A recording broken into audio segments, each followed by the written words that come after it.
morning and welcome sa aking munting channel na ikwento na nga nitong si Agent Sandro ang lahat-lahat dito nga kay Jasmine Flores kung papaano niya nadiskubre na ito ngang si Tyrone at ang kanyang misis ay nagkausap. Ngunit wala naman siyang nakitang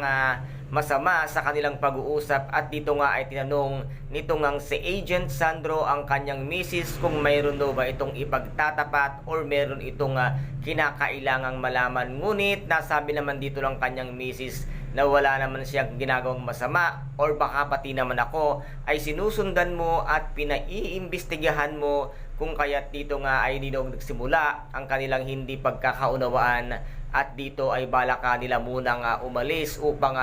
makapag-isip-isip ang bawat isa sa kanila kasama nga ang anak niya. At dito naman ay kitang-kita nga nitong si Agent Sandro na pagsakay ng kotse nitong ang mag-ina at pag-start nga ng susi ay dito naman siyang pagsabog ng kotse na merong naglagay ng bomba at dito ay kitang-kita nitong ang si Agent Sandro kung papaano sumabog ang kotse na kung saan nga ay nakasakay ang kanyang mag-ina at ito pala ang isang napakasakit at talagang napakalupit na karanasan nitong ang si Agent Sandro sa kanyang pamilya at sa pagkamatay nito at ngayon nga ay magkasabwat na sila nito nga ngayong si Jasmine Flores para nga hanapin ang katotohanan dahil iisa lamang ang kanilang ipinaglalaban ang matuklasan at malaman nga ang katotohanan at ngayon ay nagbabalik na nga si Tyrone ng Pilipinas na ito nga ang isa sa mga pinaghihinalaan nga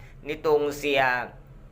Agent Sandro kaya't nasabi nga niya dito kay Jasmine Flores na once na magkita sila at magtagpo ang kanilang landas ay mag-iingat ito ngang si Jasmine Flores dahil traidor ito ngang si Tyrone na asawa ni Iris Benavides. Kaya guys, ito po ang ating pakaabangan dito nga sa Lavender Fields. Kung nagustuhan po ninyo ang aking videos for today, paki-subscribe na lamang po ng aking channel, paki-like and share para maging update kayo sa lahat ng gagawin kong videos. Maraming salamat po. Ingat, God bless and